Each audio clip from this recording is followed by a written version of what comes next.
Ada yang tahu apa itu surah Nabawiyah? Bisa tunjuk tangan.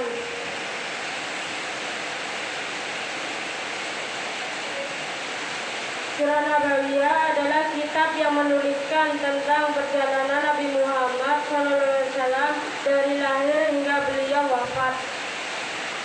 Kali ini saya ingin menceritakan tentang Nabi Muhammad SAW dari lahir hingga beliau diangkat menjadi Nabi. Kelahiran Nabi Muhammad SAW.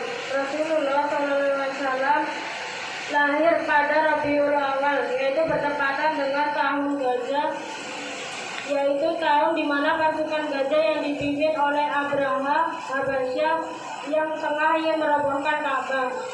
Dengan kebesaran Allah Subhanahu wa Ta'ala menghentikan pasukan tersebut dengan mengirimkan burung-burung ababil untuk menjatuhkan batu-batu yang membawa wabah penyakit. Kejadian ini terdapat di Al-Quran surat Al-Fil yang mengerti pasukan gajah.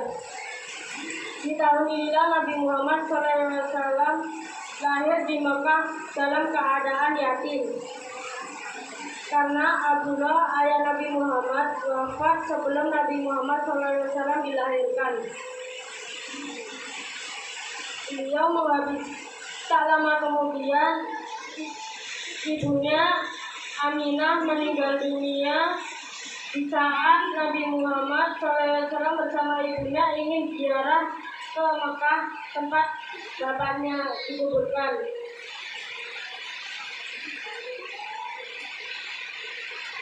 Tetapi ibunya meninggal di tengah perjalanan. Setelah itu Nabi Muhammad SAW diasuh oleh kakeknya Abdul Muthalib. Tetapi tak lama kemudian, hanya 2 tahun beliau diasuh oleh kakeknya Abdul Muthalib. Abdul Muthalib juga meninggal dunia. Hingga umur 8 tahun Nabi Muhammad SAW diasuh oleh pamannya Abu Thalib. Abu Thalib dikenal dermawan walaupun ibunya sehari-hari agak kekurangan.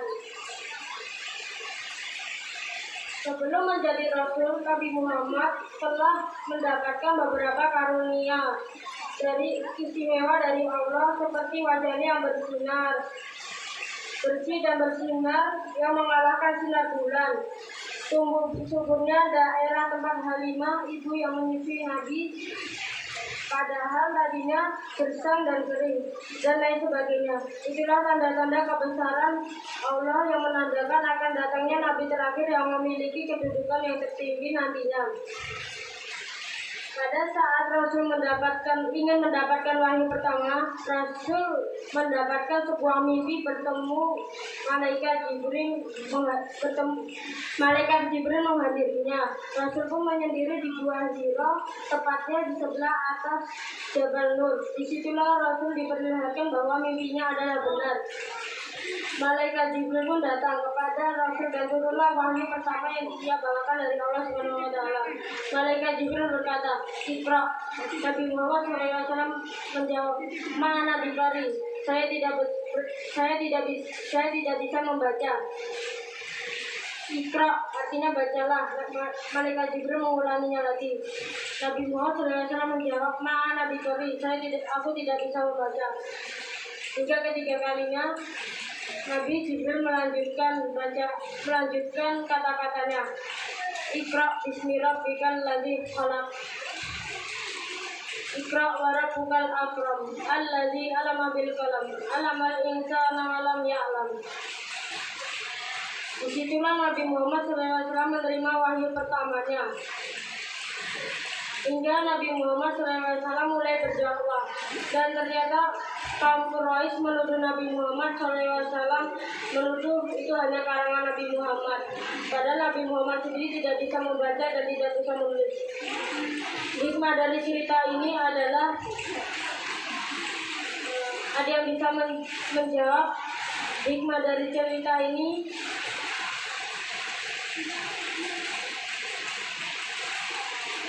Hikmah dari cerita ini adalah kenapa Nabi Muhammad SAW dari kecil yatim piatu, karena ia